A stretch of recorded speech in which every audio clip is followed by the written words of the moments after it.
Okay, so good afternoon, everyone. I am recording this for the purpose of my website, Emerging Voices Production Company. This is an event that was concerning Martin Luther King's Day, and so I just wanted to share a few notes with everyone because I think it falls very much in line with the mission of the company. And so, good afternoon on this Martin Luther King's Day, a day on, not a day off. And I just wanted to come on and on behalf of Emerging Voices Production Company, LLC, to add to the many events that are going on throughout the city, state, nation, and world to talk about the an aspect of Dr. Martin Luther King. He was such a powerful and awesome man who had the ability to speak the truth as he saw it and lived out his life based on those truths he spoke about. He was a peacemaker, a righteous man who sought to live out his call, his purpose, a drum major for justice, and understood the essence of time. Time is not a commodity that can be bottled nor can be sold. No one owns it, and yet it is fleeting.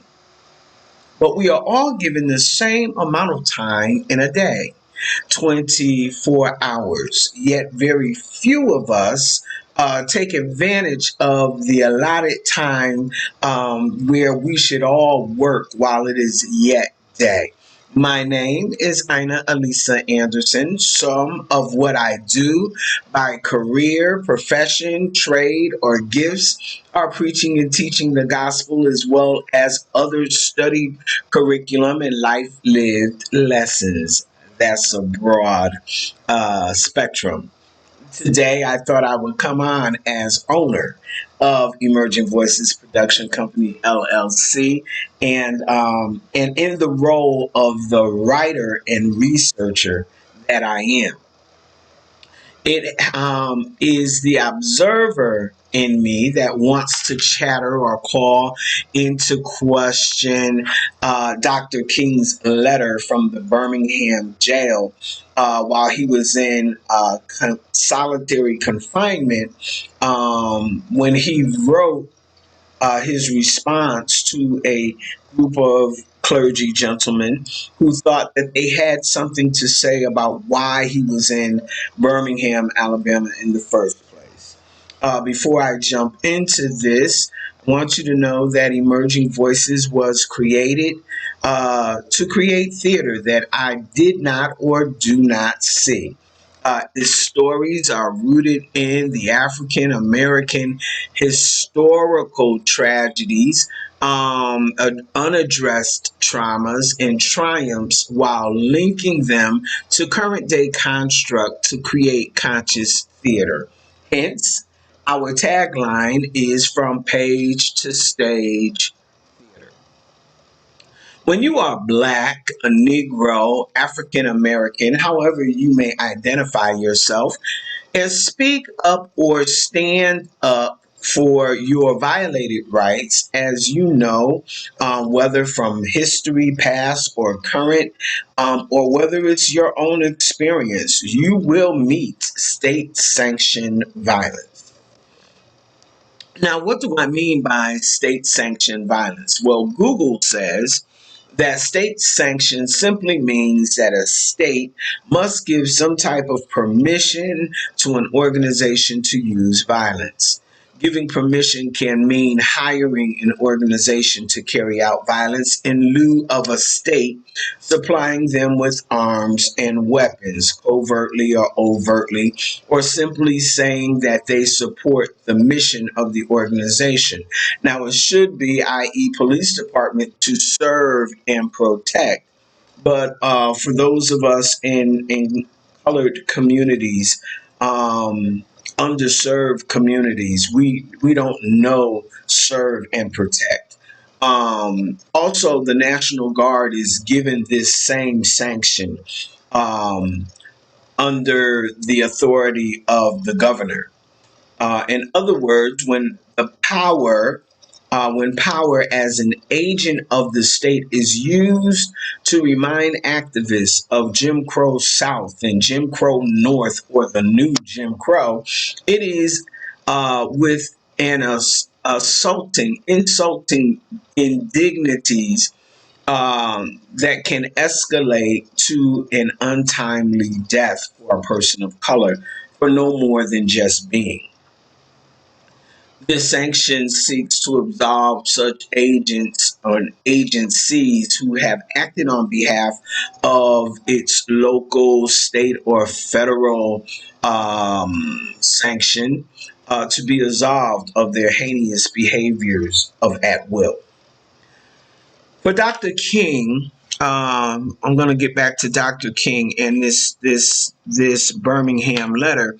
For him, this would have been his 13th arrest between the dates of April 12th and April 20th, and what would become one of the most important arrests of his career. Thrown into solitary confinement, Dr. King was initially denied access to his lawyers or allowed to contact his wife. And it's not until President John F. Kennedy was urged to intervene on his behalf. As previously agreed upon, King was not immediately bailed out of jail by his supporters, having instead agreed to a longer stay in jail to draw additional attention to the plight of Black Americans everywhere. At the time, 1963, Birmingham, Alabama was probably one of the most segregated cities in America, but it was just one of plenty, North and South. Now, what I do know, for the sake of time, I will encourage you to read the Birmingham campaign, which will explain the strategy of the people, of the Negro people in Birmingham, and of the organization. I would also implore you to read the open letter from the clergy of Birmingham, Alabama, to Dr. King. And lastly, I would ask you to also read the letter from the Birmingham jail in which he wrote and was released on April 16th. And to stick to the subject of why I'm here, I am here to investigate with you, is Dr. King's response of the Birmingham letter still relevant some 59 years later? When we talk about Dr. King, we often talk about his I Have a Dream speech. We have learned it. We've talked to our children and have made him a part of the American fabric. And not that Dr. King is not deserving of a day. He most certainly is, along with many others. But to some degree, that day has been used to pacify some and to enrage others. There are some states that still does not openly respect and honor Dr. Martin Luther King Day. But I Have a Dream in and of itself has been reduced to a soundbite and commercialism, so that we might forget what he said on the march in the March on Washington in 1963. Also, 1963 was a big year. The Birmingham bombings of the four little girls that were murdered in the bombing of a church on a Sunday by Ku Klux Klansmen, along with several other things that took place, not only in Birmingham, but all through out the South and Mississippi and down into the Delta and even in the North, and I have to emphasize the North because the North likes to absolve itself of being brutal. They like to absolve, like we didn't go around lynching and killing people. We did, just in a different way. Um, so in the opening statement at the March on Washington in the I Have a Dream speech, it reads, And it starts off by saying, 5 score years ago, a great American in whose symbolic shadow we stand, and they were talking about Abraham Lincoln Memorial, uh, signed the Emancipation Proclamation. Now, as I read this, I am going to have some interjections because, as we know, it is the 13th Amendment with a loophole. With a loophole. Okay. This monumentous decree is a great beacon light of hope to millions of Negro slaves who have been scarred and seared in the flames of withering injustice. It came as a joyous daybreak to end the long night of their captivities. But 100 years later, the Negro still is not free. 100 years later, the life of a Negro is still badly crippled by the manacles of segregation and the chains of discrimination. 100 years later, the Negro lives on a lonely island of poverty in the midst of a vast ocean of material prosperity. 100 years later, the Negro is still languished in the corner of American society and finds himself in exile in his own land. So, we have come here to dramatize a shameful condition. I have a dream. That part of the speech is not a soundbite, and we will come back to this. So again, I would ask you in your spare time to go over those documents that I have aforementioned. And we also have to stop and pause and say during this pandemic over the last 2 years and further back, that we have seen the uncovering of racial tension and injustices on all platforms of the divide, whether they be economically, health disparities, education, food insecurities, and policing. It is Fannie Lou Hamer who would say, I am going to tell it like it is, which means she was going to tell you the truth. And if it hurt, then hurt. But the truth, it was no sugarcoating, no softening of the tone. And that is what makes this a hard conversation. Because it is not a kumbaya. People are looking for the kumbaya. They want to feel good about the conversation, but it's not that. But what it is very necessary.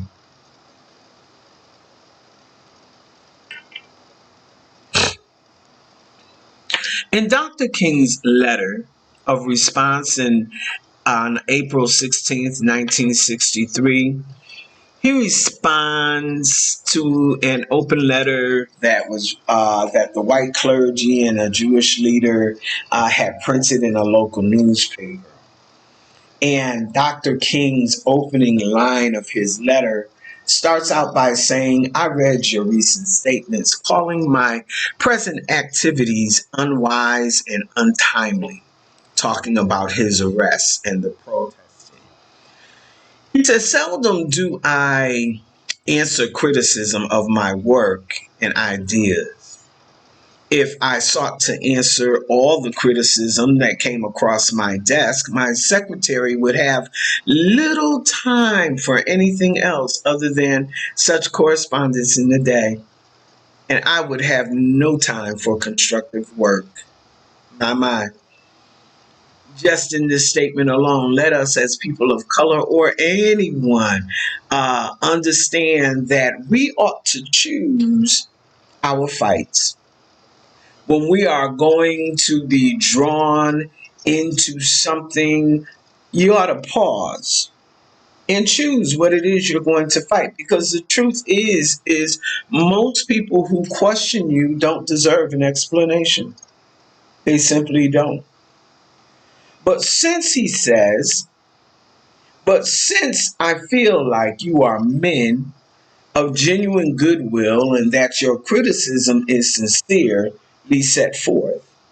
I want to try to answer your statement in what I hope will be a patient and reasonable term. He starts out this letter using terminology to garner the attention. I believe letting them know that he had time to vet their letter. I think I should also indicate that while I'm here in Alabama, since you have been influenced by the view which argues against outsiders coming in, I have the honor of serving as the president of the Southern Christian Leadership Conference, an organization operating in every southern state with headquarters in Atlanta, Georgia. We have some 85 affiliated organizations across the South, and one of them is the Alabama Christian Movement for Human Rights. Frequently, we share staff, educational, and financial resources with our affiliates. You see, it was several months ago, the affiliates here in Birmingham asked us to be on call to engage in a nonviolent direct action program. We'll talk about that if it were deemed necessary. We readily consented, and when the hour came, we lived up to our promises. So I, along with several members of my staff, came here because we were invited, negating being an outsider. Didn't just happen to drop in. We were invited in. Mm. And so after telling them that, he goes on to say, I am here because I have organizational ties here. But more basically, I am in Birmingham because injustice is here. Uh,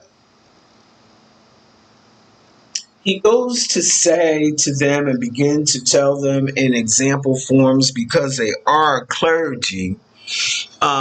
Just as the prophet of the 8th century church BC left their villages and carried, thus saith the Lord, he goes to say, just as Apostle Paul left his village of Tarshish and carried the gospel of Jesus Christ to the far corners of the Greco-Roman world, he goes on to say, like Paul, I must constantly respond to Macedonia, call for aid.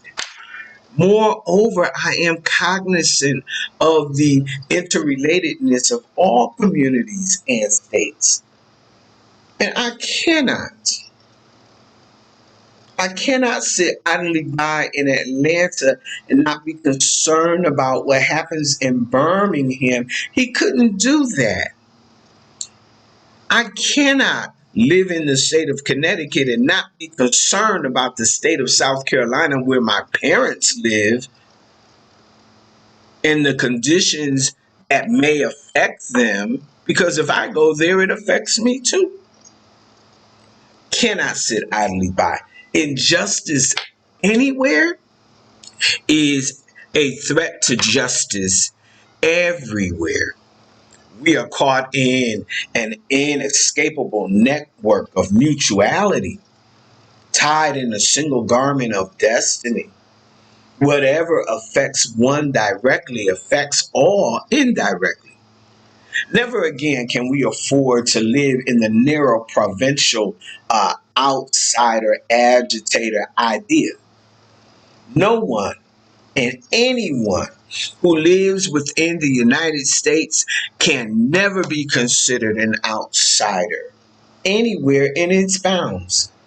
And when you hear it that way, it sounds crazy. And that's where I have to say we're not your Negroes, because it is in these terms when you go to Alabama or when you go into these other cities where people go, we have our Negroes, our black folks, our as if we're still property. You have to hear that out loud, that our people, we're good. We're good. We don't need outsiders coming in. But you're in the United States, and there's no such thing as an outsider. Now, there may be people who don't live in your community, but you cannot take that community and lift it up out of its context and sit it over to the side to exclude it from what it is you think that it should be. It is the United States. You deploy demonstrations, you say, and this is then, but think about this in a present term. You deplore demonstrations taking place in Birmingham, but your statement, I am sorry to say, fails to express a similar concern for the conditions that brought on the demonstrations in the first place. I am sure none of you would want to rest content with the superficial kind of social analysis that deals merely with the effects and does not grapple with the underlying causes. And in America, we have done a lot of that. We put band-aids on everything, but we don't want to grapple with the underlying causes. We don't want to talk about why we have racial tension, or we don't want to talk about slavery, or we don't want to talk about, why people feel the way they feel, because we're content with band-aids. We don't want to get to the underlying causes. We don't want to bring up something that makes us feel bad, right? It is unfortunate that demonstrations are taking place in Alabama, but it is even more unfortunate that the city's white power structure left the Negro community with no alternative. In any nonviolent campaign, there are 4 steps. Now, I don't know if we do this now, and we may consider or need to consider, or there needs to be a group that needs to reconsider going back to at least incorporating these 4 steps in order to make something happen. Right? It says in the 4 steps, there's first cause a collection of facts to determine whether injustice exists. The second would be negotiation. The third would be self purification. And the fourth is direct action. Now, in Birmingham, back at that time, they had went through all the steps. They were left with no choice but direct action. They found that Birmingham was probably the most segregated, thoroughly segregated city in the United States. Its ugly record of brutality is still widely known. Negroes have experienced gross injustice. They were grossly unjust treatment in the court. In the courts. Well, you should be able to find some relief, not even in the courts.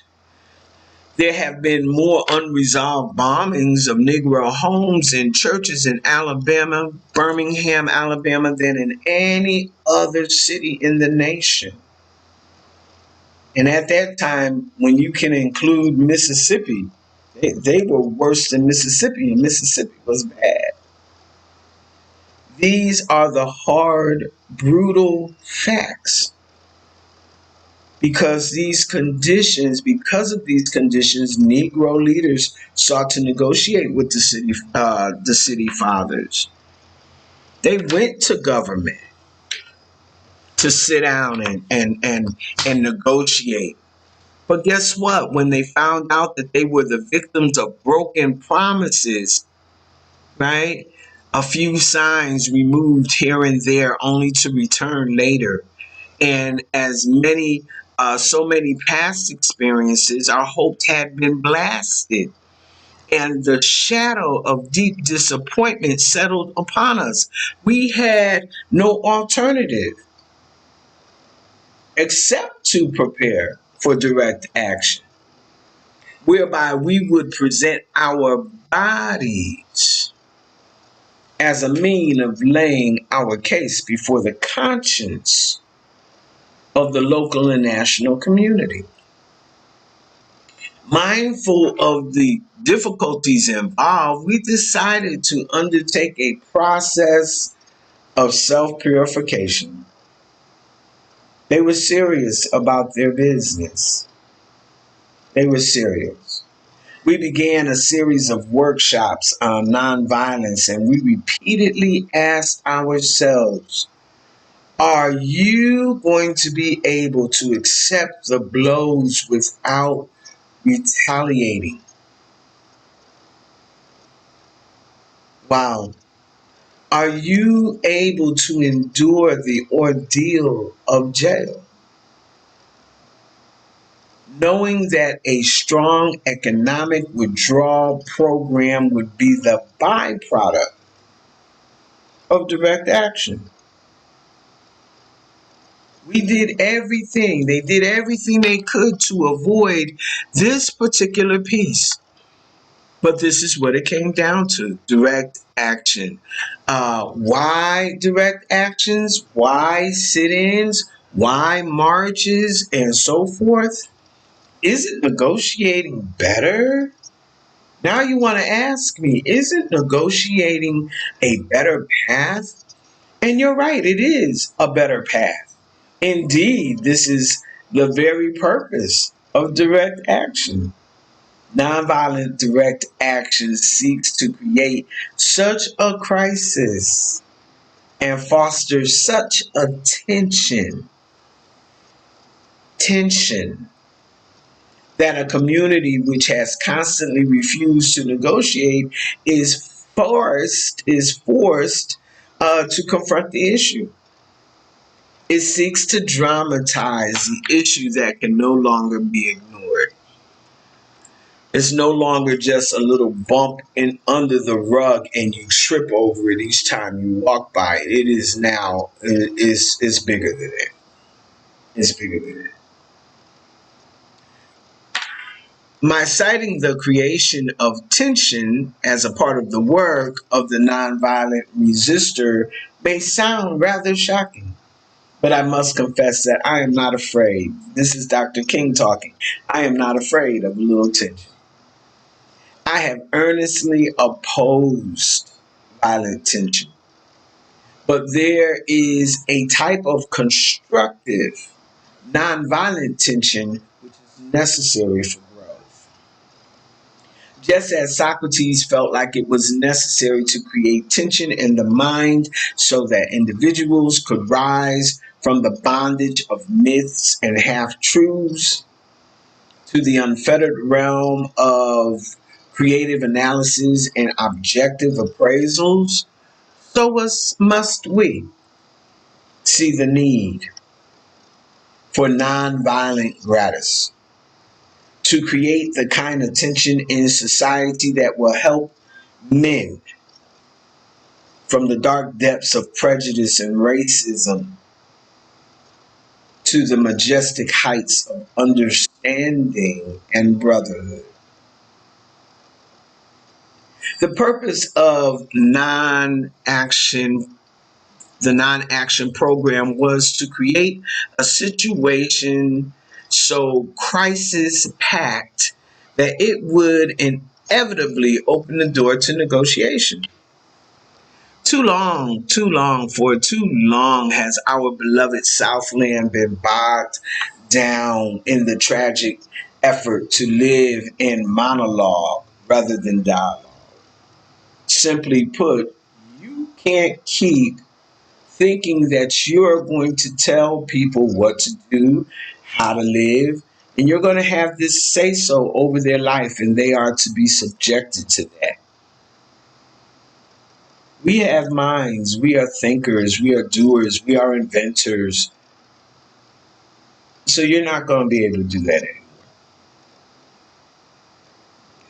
One of the basic points in the statement that the clergy had wrote, um, they talked about it being untimely. Some have asked, why did you not give the new city government? Now, when you read the um, when you read the campaign and when you read the articles, you'll find out that during that time there was an election between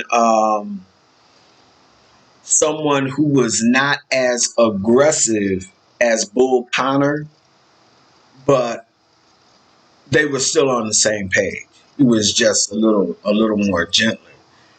And as he was talking, my mind flashed to this present moment, and it says, we are sadly mistaken if we think that the election of Joe Biden as president will bring the millennium to these United States.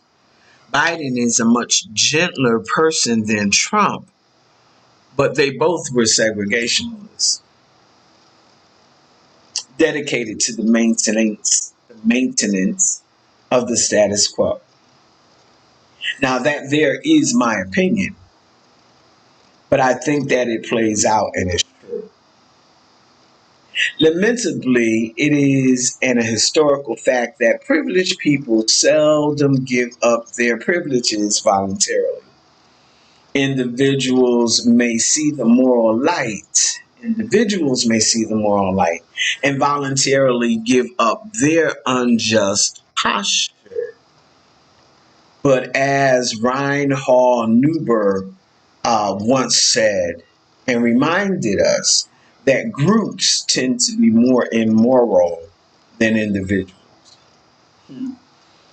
We know through the painful experience that freedom is never voluntarily given by the oppressor.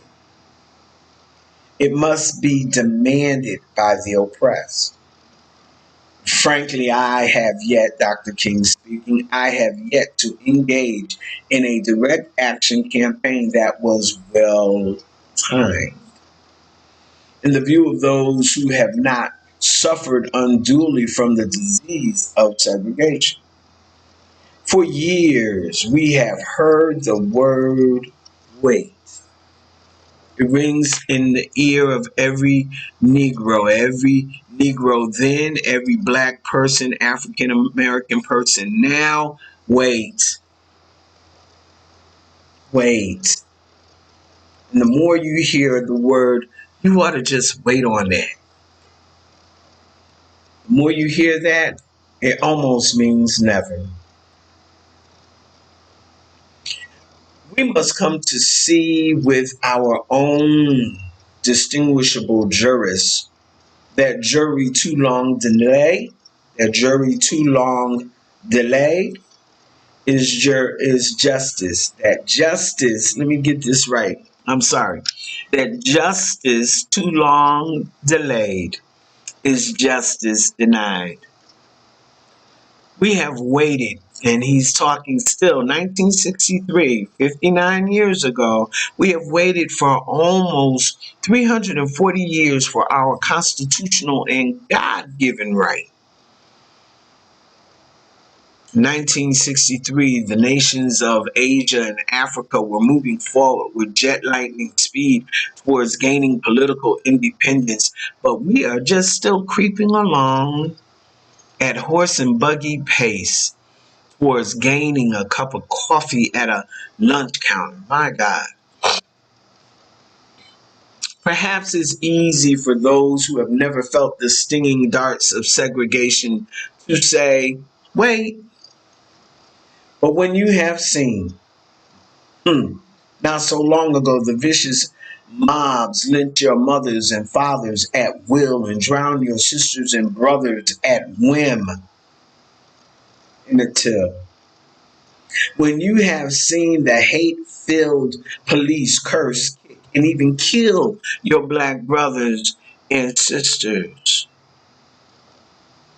too many to name.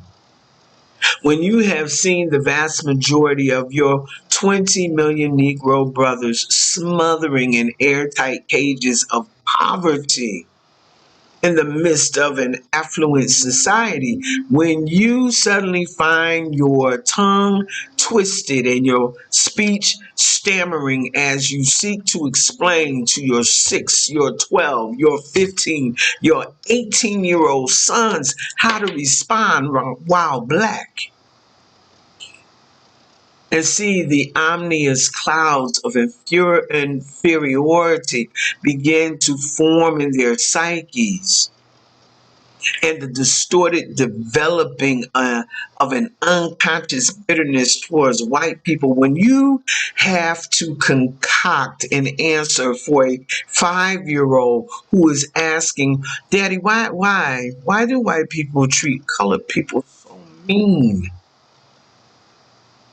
When you are humiliated day in and day out, when your first name then was nigger and your middle name was boy, no matter how old you were, and your last name became John, and your wife and your mother were never given the respected titles of Mrs.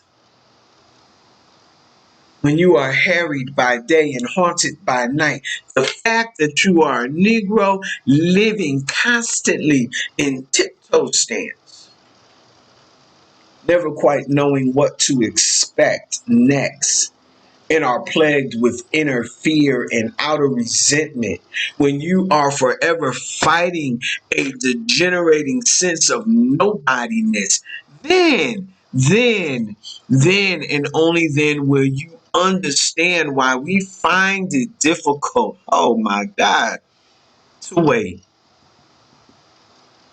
That in the year 2022 that we are still dealing with this unaddressed trauma. Trauma passed from one generation to the next, and whether verbally or through the cell of epigenetics. This is what we're dealing with. There comes a time when the cup of endurance runs over and men are no longer willing to plunge into the abyss of despair. I hope, sirs, he says, and back to the letter, you can understand our legitimate and unavoidable impatience. You express a great deal of anxiety over our willingness to break the laws. This certainly is a legitimate concern. One may ask, well, how can you advocate breaking some laws and obeying others? The answers lie in the fact that there are two types of laws: just and unjust. I would be the first to abdicate the obeying of just laws. One has not only a legal but moral responsibility to obey just laws. One has not only a legal but a moral responsibility to obey just laws. Conversely, one has a moral responsibility to disobey unjust laws. And I would agree, he says, with St. Augustine, that an unjust law is no law at all. Now, what is the difference between the two? How does one determine whether the law is just or unjust? A just law is man-made, is a man-made code that squares with the moral law or law of God. An unjust law is a code that is out of harmony with the moral law. To put it in terms of St. Thomas Aquinas, an unjust law is a human law that is not rooted in eternal law and natural law. Any law that uplifts a human personality is just. And any law that degrades human personality is unjust. Which would mean all segregation statutes are unjust because segregation distorts the soul and damages the personality. It gives the segregator a false sense of superiority, and the segregated a false sense of inferiority. Segregation is used to use the terminology of a Jewish philosopher, Martin Buber, substitutes an I it relationship for a I thou relationship and ends up relegating persons to the status of things.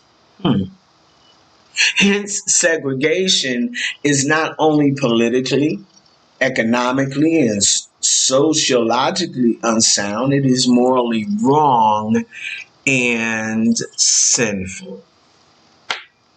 I'm going to skip down because I think we get the point.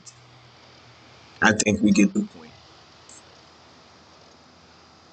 Throughout Alabama, all sorts of devious methods are used to prevent Negroes from becoming registered voters. Oh, we're going to talk about registration, registered voters now. When we look at what's going on, I'm in 2022, where we have people who want to disregard our right to vote. And they will use all types of devious methods to prevent us from having the right to vote, to run their agenda. Right? It says that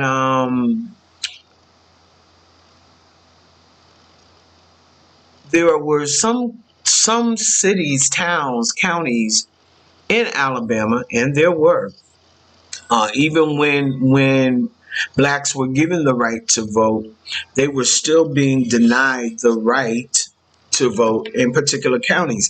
And there were counties in Alabama, in particularly, I can remember when I wrote One of Love, which was the Jonathan Daniels story back in 1965, even still in Lowndes County. You could have lost and did. Some of them did lose their lives trying to vote, trying to register to vote.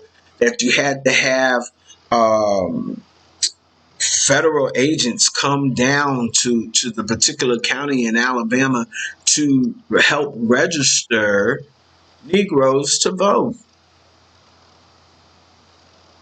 You could have been working on someone's farm and the owner get wind that you were trying to register to vote, and their thing was to let you know that if you didn't go pull your name or your paperwork, we'll fire you. And they meant that.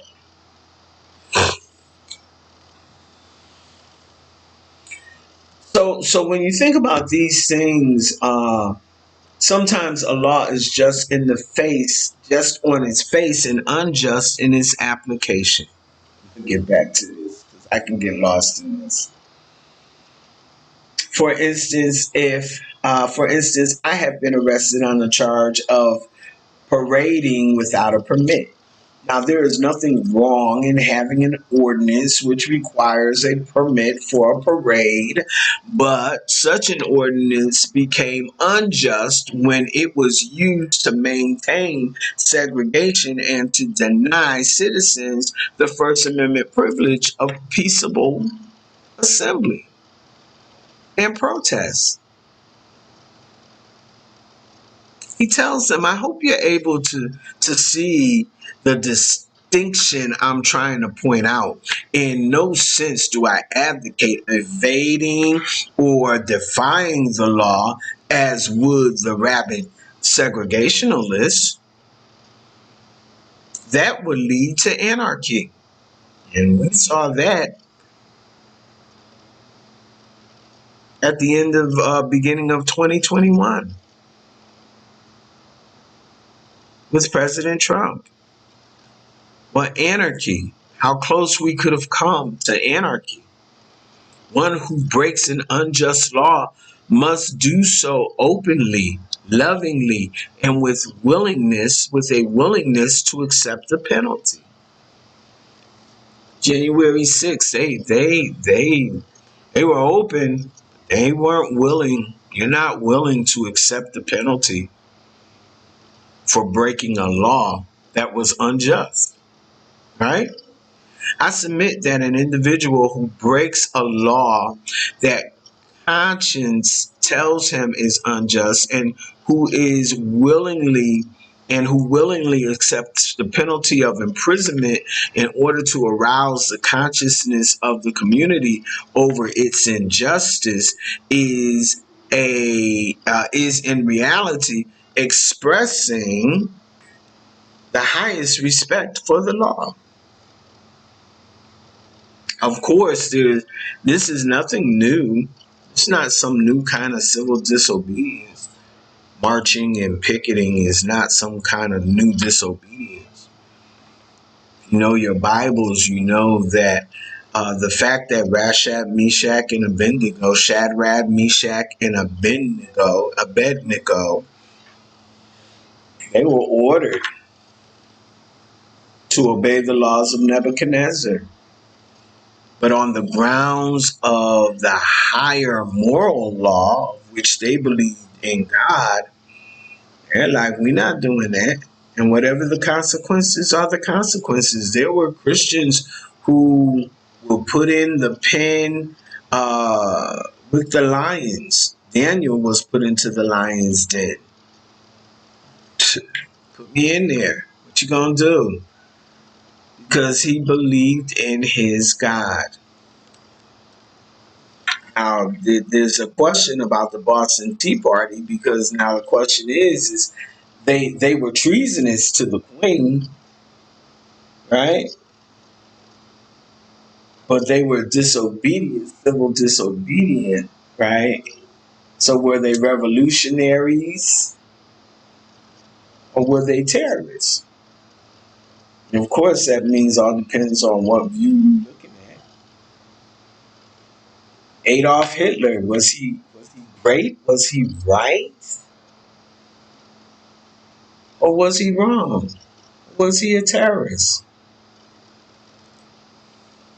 Depends on what side you sit on. So I know that this is rather long, but it is so interesting, so juicy, so juicy. I think I have just a couple of more points and then I'm going to end this. But there is a part of this letter, and I think I had to go through all of that I previously said in order to get to this particular part of the letter. Because this particular part of the letter, I do believe, is the part that we still struggle with 59 years later. He said, first, I must confess that over the past few years, I have been greatly disappointed with the white moderate. I have almost reached the regrettable conclusion that the Negro's greatest stumbling block in his stride towards freedom is not white citizens council or the Ku Klux Klan, right? But the white moderate. And I'm going to ask that you sit here and listen to this, sit in it and feel it. Don't run from it. Don't get all like I'm trying to hurt your feelings because I'm not. But you need to hear this. Sit with this.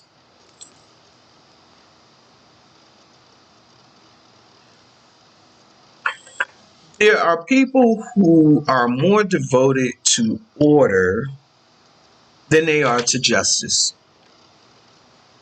You see things happening and you know they're wrong, but your cognitive dissonance would have you willing to accept what's wrong for the sake of order versus the justice of it.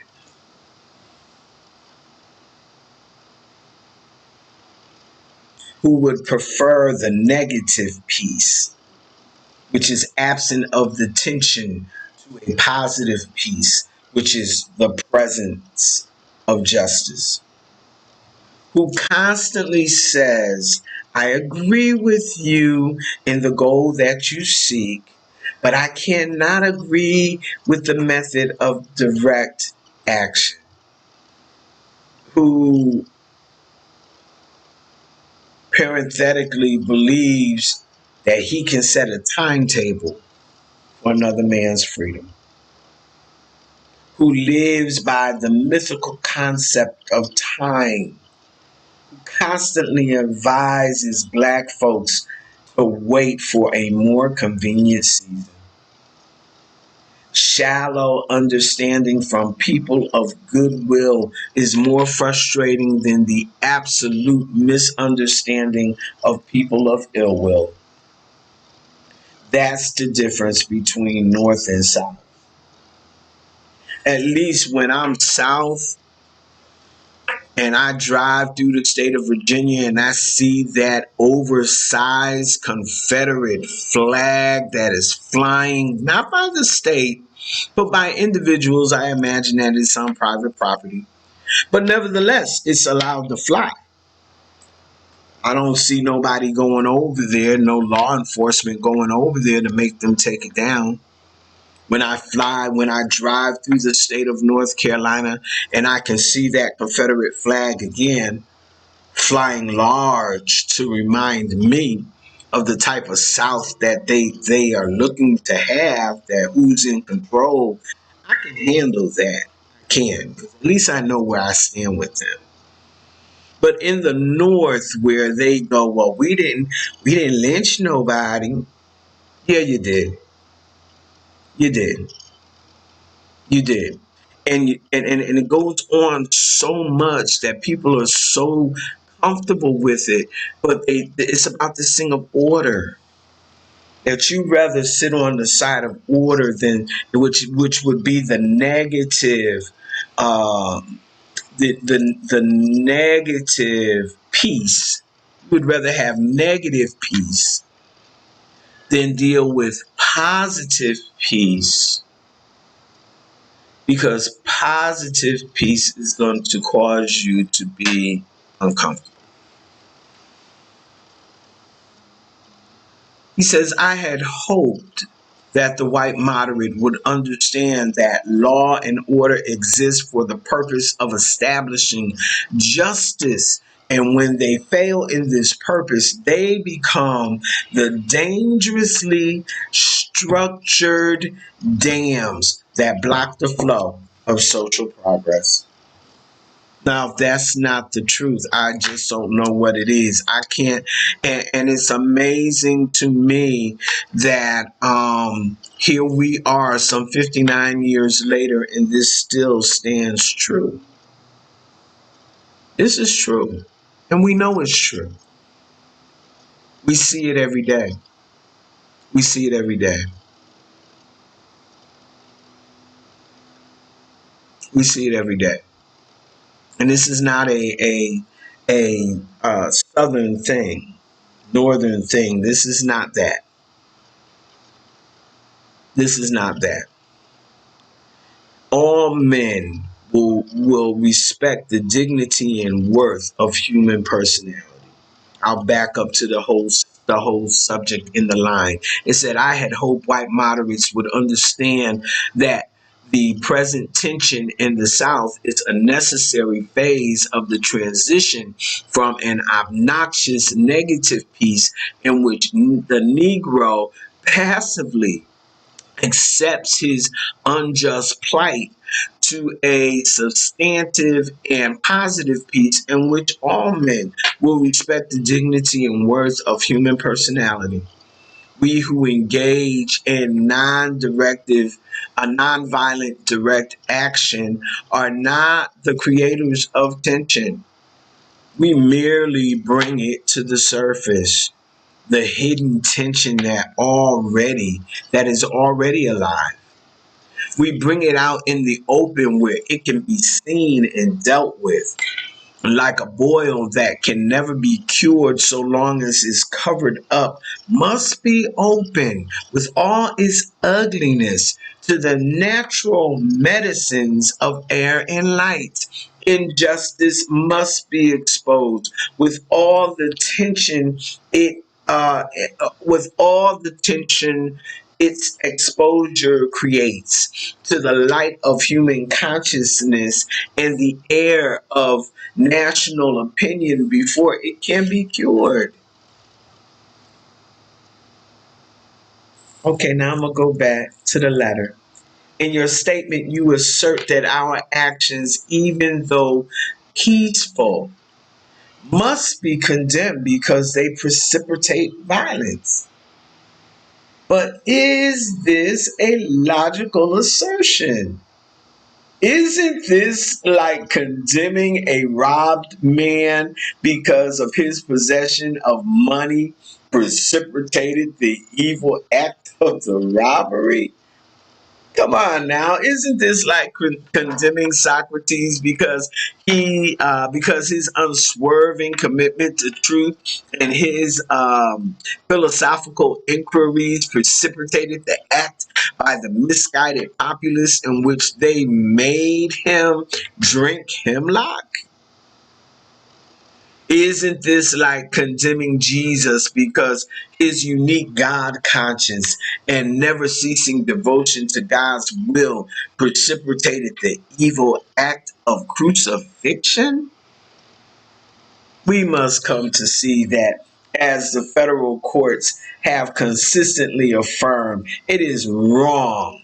It is wrong. It is wrong to urge an individual to cease his efforts to gain his basic constitutional rights because the quest may precipitate violence.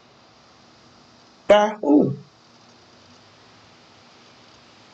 Society must protect the rob and punish the robber. I had also hoped that white moderates would reject the myth concerning time in relationship to the struggle for freedom.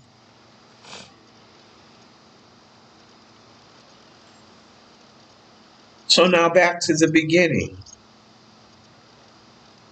5 scores ago, a great American in whose symbolic shadow we stand.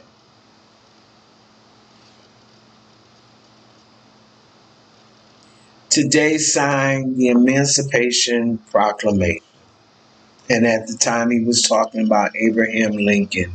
But you know that when he signed that Emancipation Proclamation, he did not free all the slaves. He did not. It's not until 1865 that in Galveston, Texas, that they even get the clue. 2 years after the emancipation is signed, that they're free and that slavery does still exist because it exists by the loophole of the 13th Amendment that says, except by way of criminal conviction, that you lose your citizenship. Whether you are guilty or not, if you are found guilty in the court of law, even if it's jacked, you're no longer considered a citizen. Slavery does still exist. This momentous decree is a great beacon of hope for to millions of Negro slaves who have been seared in flames of withering injustice. And we are still 5,900 and that was 100 years and 59, 159, 160 years later, we are still. It comes as a joyous daybreak to the end of a long night of their captivity. But 160 years later, the Negro is still not free. 160 years later, the life of the Negro is still badly crippled by the manacles and the chains and the institutionalized racism, institutionalized discrimination, institutionalized institution. 160 years later, Negroes are still living on the lonely island of poverty at the bottom of the totem pole in the midst of this vast prosperity.